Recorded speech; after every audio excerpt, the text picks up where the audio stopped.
Halo teman-teman, perkenalkan saya Benesa Eka. Di kesempatan kali ini saya akan membahas tentang pengendalian habitat vektor penyakit hewan atau ternak. Nah, yang pertama kita akan bahas apa sih yang dimaksud dengan vektor. Vektor merupakan salah satu mata rantai dari rantai penularan penyakit, arthropoda atau invertebrata lain yang memindahkan infeksius agen baik secara mekanis maupun secara biologis kepada penjamu atau host. Nah, vektor merupakan organisme yang tidak menyebabkan penyakit, tetapi menyebarkannya dengan membawa patogen dari satu inang ke inang yang lain. Nah, macam-macam vektor penyakit, yang pertama yaitu nyamuk, menjadi vektor dalam penularan penyakit pada hewan seperti filariasis, dirufilaria atau cacing jantung pada anjing, dan smallpox pada unggas. Kemudian lalat menjadi vektor dalam penularan penyakit pada hewan seperti antraks, Trypanosoma evansi, equine infectious anemia, smallpox, penularan cacing dan bakteri. Kemudian tikus menjadi vektor dalam penularan penyakit pada hewan seperti pasteurellosis, salmonellosis, dan leptospirosis. Yang pertama yaitu filariasis. Pada manusia umumnya disebabkan oleh cacing nematoda Brugia malayi, sedangkan pada hewan disebabkan oleh cacing utama Dirufilaria immitis. Nah, oleh karena itu, filariasis pada hewan juga dikenal dengan nama dirufilariasis atau penyakit cacing jantung pada anjing. Nah, nyamuk Anopheline dan non-Anopheline dapat berperan sebagai vektor filariasis limfatik pada hewan dan manusia. Yang kedua yaitu cacar unggas. Itu dikenal dengan nama smallpox, merupakan salah satu penyakit unggas yang disebabkan oleh infeksi virus. Selain melalui kontaminasi lingkungan, penyakit juga dapat ditularkan melalui kontak langsung antara ayam yang sakit dan ayam yang sehat. Beberapa jenis nyamuk seperti Aedes dan Culex terbukti dapat menularkan cacar ayam melalui gigitannya. Sedangkan jenis serangga yang lain dapat menularkan seperti lalat dan kutu. Yang ketiga yaitu penyakit antraks. Disebut juga radang limfa atau yaitu penyakit yang disebabkan oleh kuman Bacillus anthracis. Kuman antraks apabila jatuh ke tanah atau mengalami kekeringan akan berubah menjadi bentuk spora. Antraks tidak lazim ditularkan dari hewan satu ke hewan yang lain dengan kontak langsung. Tetapi vektor lalat penghisap darah dapat berperan seperti contohnya spesies Tabanus. Kemudian, di mana sih habitat vektor tersebut? Yang pertama yaitu lalat. Telah diketahui lama bahwa lalat merupakan salah satu hama yang sering ditemui di daerah peternakan. Lalat merupakan serangga yang hidup dari zat buangan atau limbah organik peternakan. Disadari atau tidak, keberadaan lalat merupakan bom waktu pada usaha peternakan. Hal ini dikaitkan dengan kemampuan lalat untuk memberikan gangguan secara fisik maupun sebagai vektor penyakit. Kemudian nyamuk. Yang pertama yaitu ada nyamuk Aedes aegypti dan Aedes albopictus. Nyamuk ini aktif pada pagi hari hingga siang. Suka berada di area yang gelap dan berwarna hitam ataupun merah. Nah, nyamuk ini umumnya berada di lingkungan perumahan yang terdapat banyak genangan air dan juga berada di daerah hutan. Kemudian ada nyamuk Anopheles. Nyamuk ini berwarna hitam dan terdapat belang putih pada seluruh tubuh. Berkembang biak di tempat penampungan air dan barang-barang yang memungkinkan air tergenang seperti bak mandi, vas bunga, dan bahan bekas. Nyamuk ini tidak dapat berkembang biak di selokan atau kolam yang airnya langsung berhubungan dengan tanah. Biasanya menggigit pada siang atau sore hari, akan tetapi untuk menularkan penyakit filaria, nyamuk ini menggigit pada malam hari. Kemudian nyamuk Culex. Nyamuk ini berkembang biak di daerah sekitar kandang, ternak, kemudian air tanah, rawa-rawa, sawah atau parit. Kemudian tikus.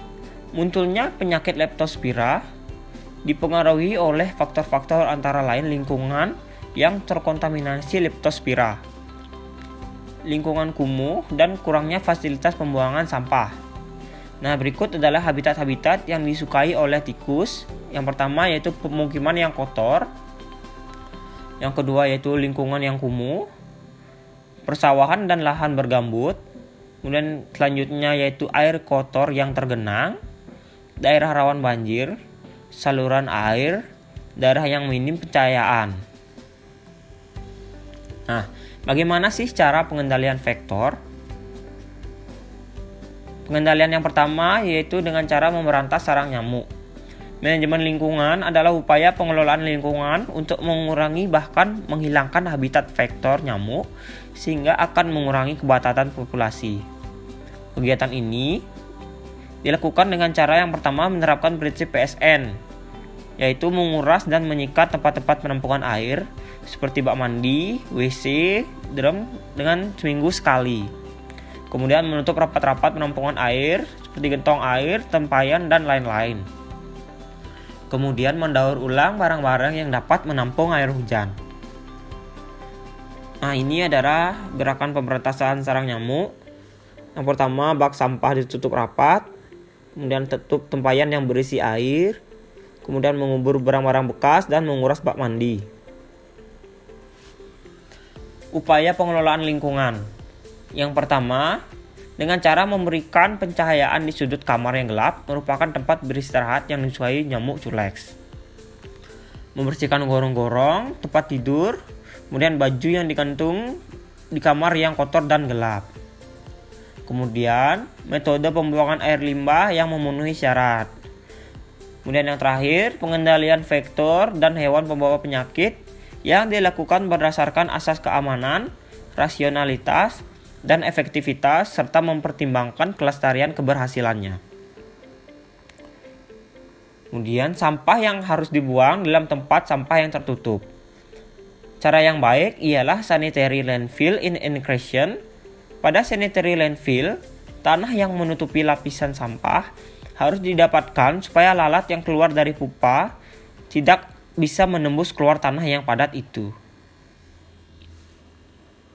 Kemudian kotoran-kotoran hewan atau zat-zat organik lain yang bisa menjadi tempat pembiakan lalat harus ditimbun dan membuangnya dengan cara mencegah pembiakan lalat di dalamnya. Ini berlaku pada peternakan ayam, babi, dan hewan lain.